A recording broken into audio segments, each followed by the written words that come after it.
Good evening, Bobcats, and welcome to our second show. I'm your host, Vanessa Blasi, alongside Santino Maoni. Santino, how are you doing tonight? I'm doing great, Vanessa. With only 4 days left until the Super Bowl, we have had a lot of opportunities to speak with current players, former players, media personalities, and so much more. That's right, Tino. And starting off tonight, we will take you right to where all the action is happening, SoFi Stadium. Just yesterday, I got to stand on the actual turf of the field, exploring just how accessible the stadium is. Let's check it out. Today we are at SoFi Stadium, standing in the middle of all of these towering seats, walls, and steps. One thing sports fans might not necessarily think about is how accessible this is for those who are handicapped. Today we are here to find out. We have legal team in-house that are experts in accessibility and ADA compliance. When we start to think about our manifesting and how we think about the bowl here, we make sure that we are following those guidelines and making sure that the appropriate number of seats are set aside for ADA, and it's not just the individual, it's also the companion that travels with them. And then part of our overall transportation plan, we have a separate group specifically for ADA and mobility. So whatever your needs are, from a parking, from the moment you get out of your car to get to the ingress, from the moment you get to our gates where we check your ticket to get you inside this building, we have somebody that will be with you to get you from point A to point B. We've got specialists on our team who focus to make sure that all of that is in line with what is needed. Fans are fans. And fans all come with different needs, and we have to make sure that we are addressing those needs and making sure their experience is as equal, if not better, than the person sitting next to us. And I think that the industry itself does a very good job there. Not just sports, but music and festivals and food. We take it very, very seriously, and we make sure that our plans are certainly incorporating those needs. So showing off this amazing brand new stadium is really exciting for us here in the NFL. Obviously, we've got two teams back in LA after a long time, so really excited to just show off this wonderful stadium and bringing fans together in a full capacity crowd. It's safe to say that fans are ready for the big game. Definitely, I agree, Vanessa, and I think the SoFi workers are ready as well. Both you and our sports reporter, Lo Yarnell, got to not only be at SoFi, but also taste the food they're planning to serve. How incredible, let's check it out. Today at SoFi Stadium, the NFL has provided an opportunity for the media to try the food they'll have at the Super Bowl.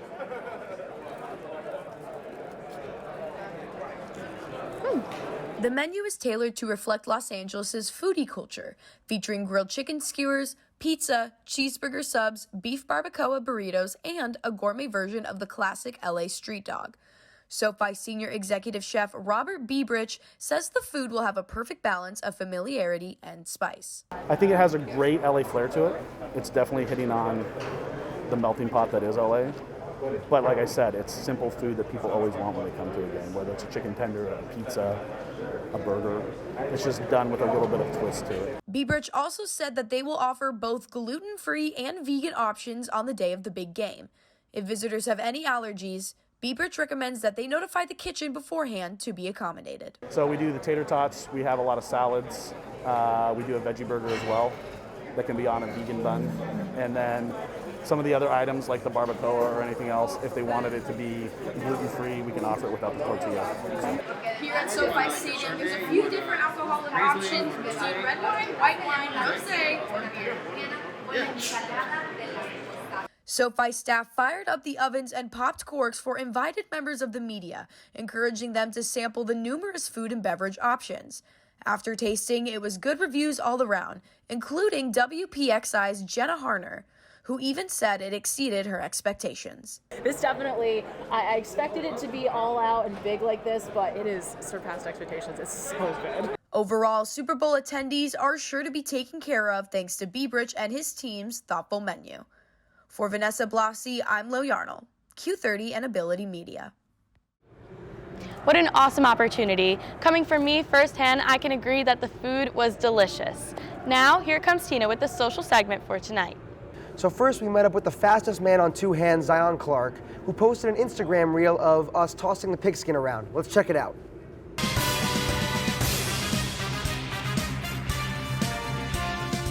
I had so much fun getting to talk with Zion and just to spend a bit of time getting to know him. It was also pretty sick getting to run a few routes and to catch some nice spirals from him. Not only did I get to catch some passes, but he also demonstrated some of his athleticism with a flip. Let's check it out. I'm here with Zion Clark, the fastest man in the world on two hands. Zion, show us what you can do. Absolutely.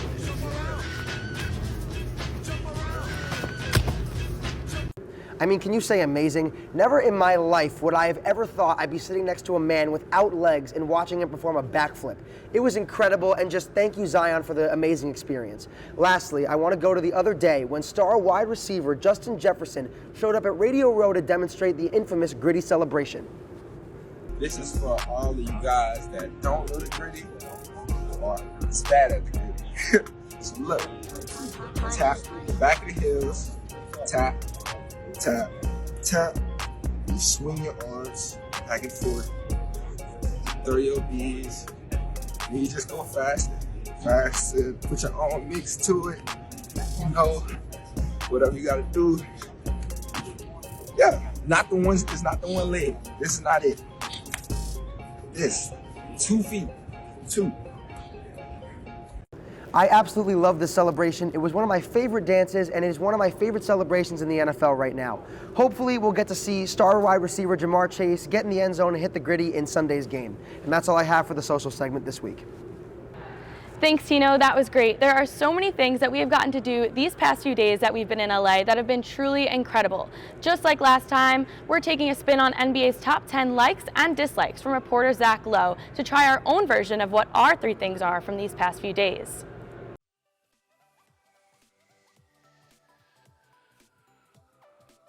Starting at number 3, my third favorite thing this week would be Snoop Dogg's flag football event organized by Wounded Warriors of Sierra Delta and Snoop Dogg's nonprofit organization called Snoop's Special Stars.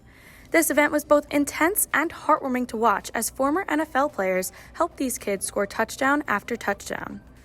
Even though Snoop Dogg never made it to the game, it wasn't hard to see that the opportunity still meant the world to these kids and the guests that came.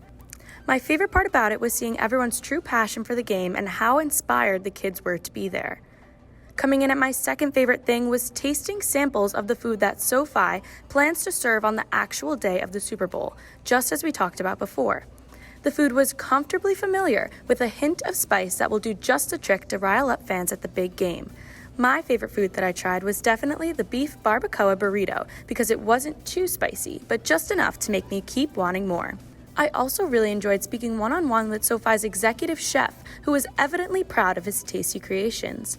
And last but certainly not least, the greatest thing I've done so far was getting to stand on the actual Super Bowl football field that some of the greatest NFL players will be on in only a short 3 days. Surrounded by tons of media and leaders at SoFi, this exclusive opportunity is something I know I will never forget. That's all for my 3 things. Be sure to follow Ability Media and Q30 to stay up to date on all Super Bowl content this week. Thanks, Vanessa. We're going to take a short break, but when we come back, we're going to take a closer look at Snoop Dogg's flag football event. And Lo Yarnell will now join Tino to talk all about game day predictions. Stick with us to find out which Super Bowl quarterback is better. Welcome back to Coast coverage. I'm Lo Yarnell alongside Santino Maoni, and it's time to switch over to the sports side of things. Yesterday, we got to go to Snoop Dogg's Stars and Stripes charity flag football event. Santino, tell us a little bit about that. Yeah, there were a lot of big names there. There were former NFL players, some huge former media personalities. I actually got the chance to interview a huge NFL Hall of Fame quarterback at the event, so let's take a look at it. I'm here at the Snoop Dogg Stars and Stripes charity event. We got a chance to talk to some of the players from the NFL Legends side, as well as some players from the Warriors side and some guests at the event. Hi, I'm here with former NFL quarterback Kurt Warner.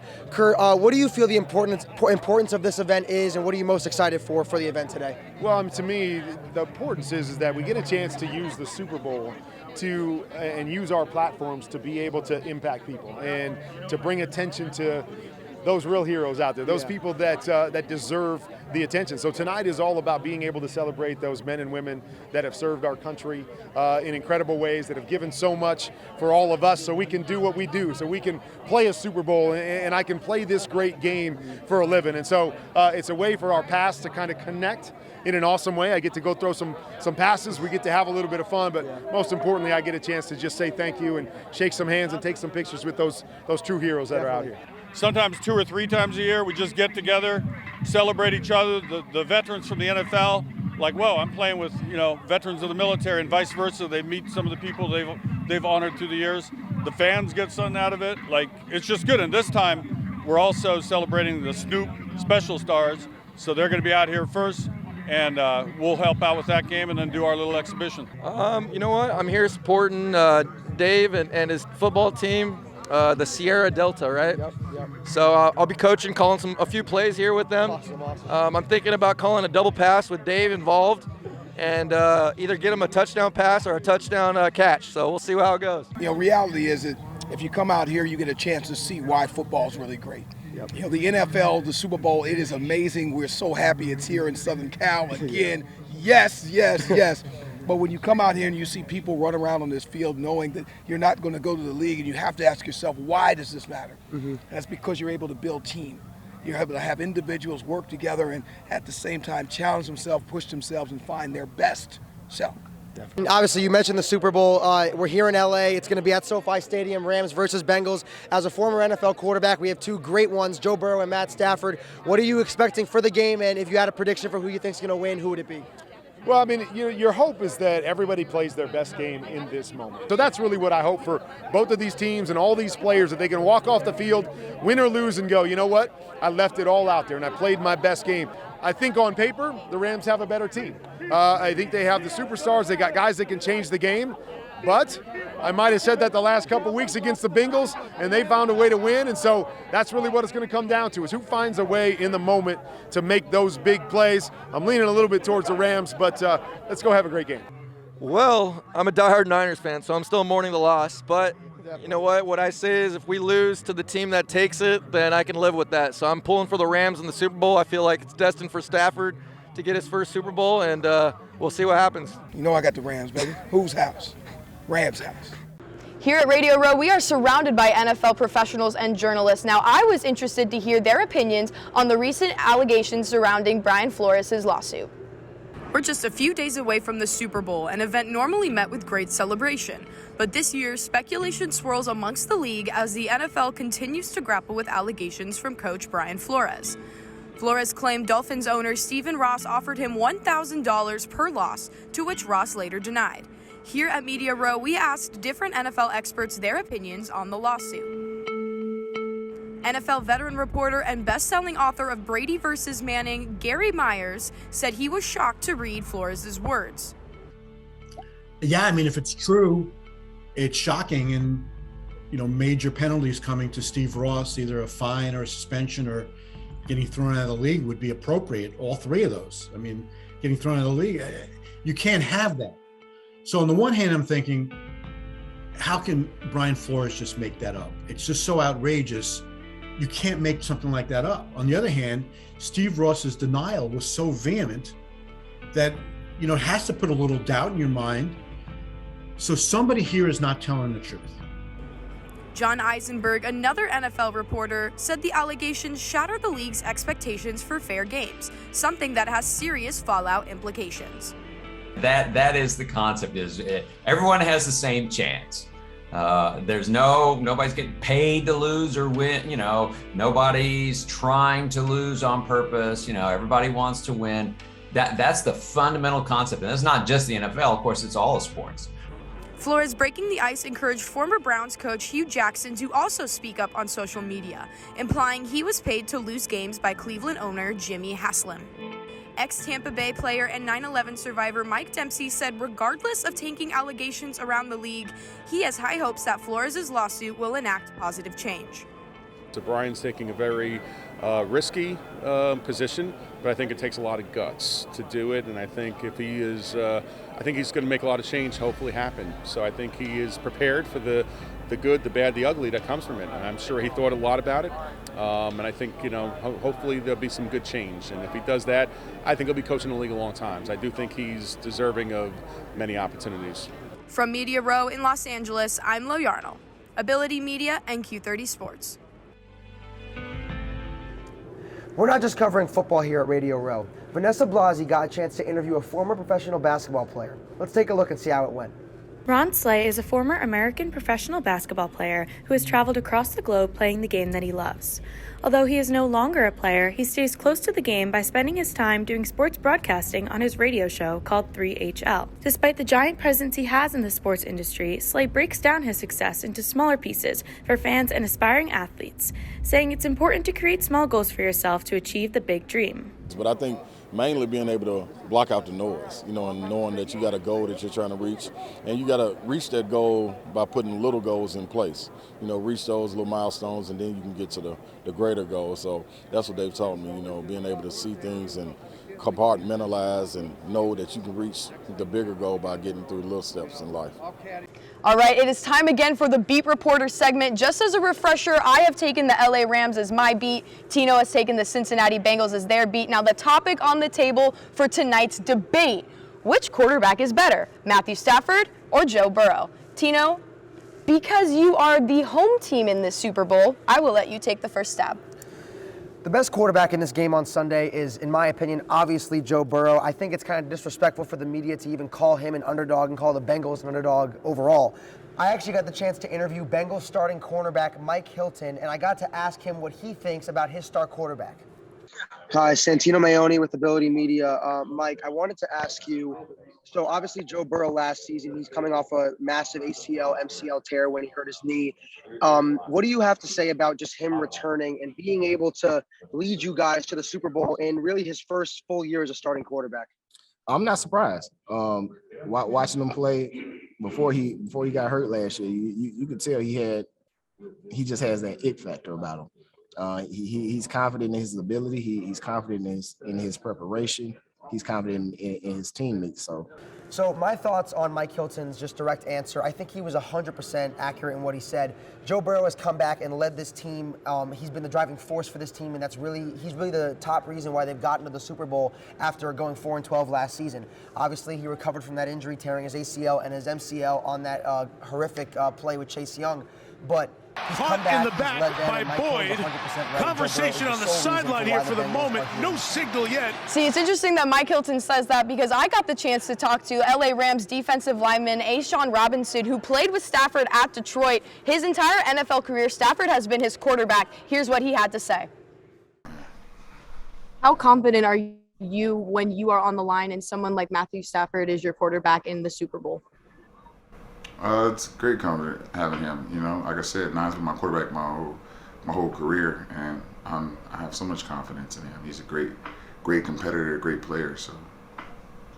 And I mean, I'll take it from A'Shawn Robinson. Matthew Stafford has been his quarterback his entire career in the NFL. First at Detroit, a little bit of a gap last year with Jared Goff, and now he is back with Stafford again. And if he takes his man, I'm going to take it. And also, you don't have to just take A'Shawn's word for it. Look at Stafford's stats. He is doing better this season than Joe Burrow. He's got 4.8K passing yards, just around there, 41 touchdowns with a 67.2% completion rate. Compared to Burrow, he's better. And also, just as a fun fact, Matthew Stafford is the best quarterback in the NFL on plays directly following an interception. Look it up. It's a stat. Credit Mina Kimes. But based off of that alone, I mean, I think Stafford's going to come into this and he's going to be prepared for it much more than Burrow is.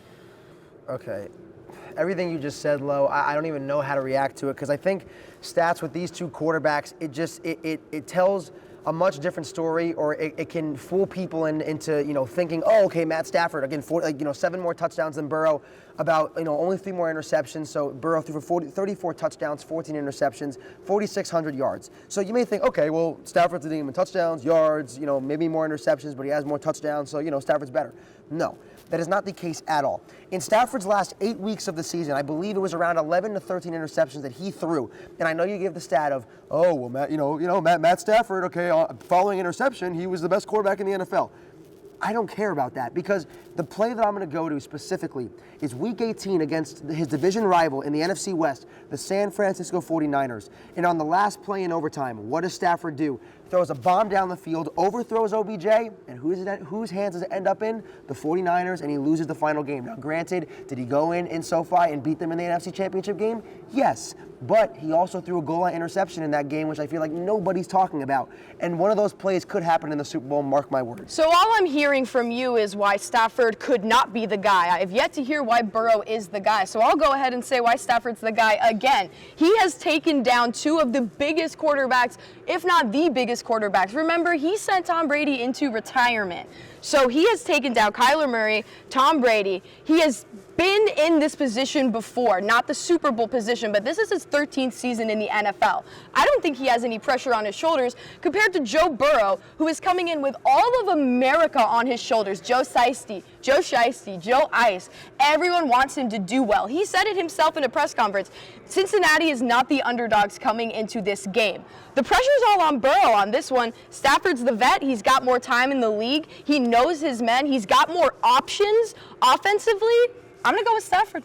All right, before I address that ridiculous thing that you just said, I'm going to go first to just give more reasoning as to why I think Joe Burrow is the guy and the better quarterback in this matchup against Stafford. For one, you're talking about being in this position. Joe Burrow played in the national championship game, and he totally took down, the Herald next John Elway, Peyton Manning, and Trevor Lawrence. In college, Trevor Lawrence hasn't done much. Okay, I'm not.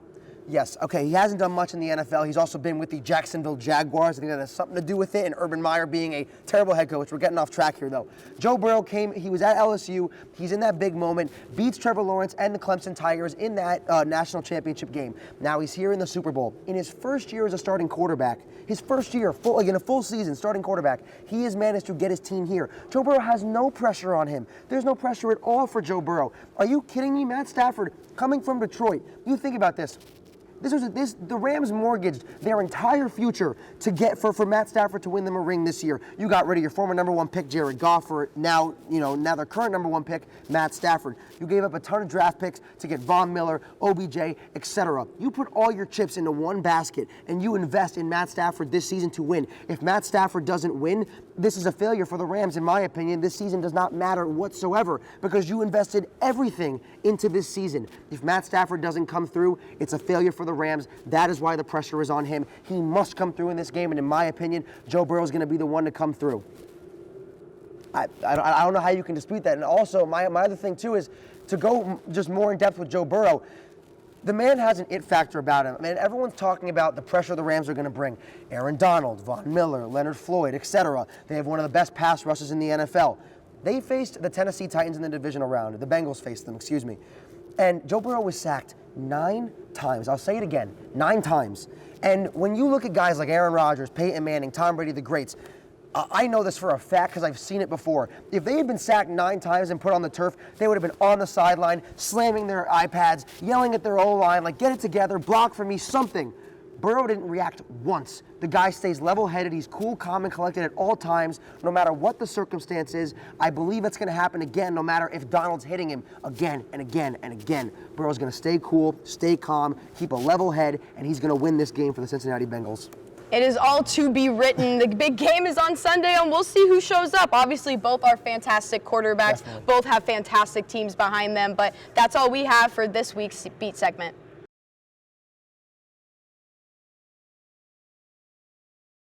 That's all we have for episode 2 of Coast to Coast coverage. Be sure to follow Q30 and Ability Media on all of our socials to stay up to date on our coverage of events for the rest of the week. From the Super Bowl experience here in Los Angeles, for Vanessa Blasi, Lo Yarnell, I'm Santino Maoni. Thank you for watching and have a great night.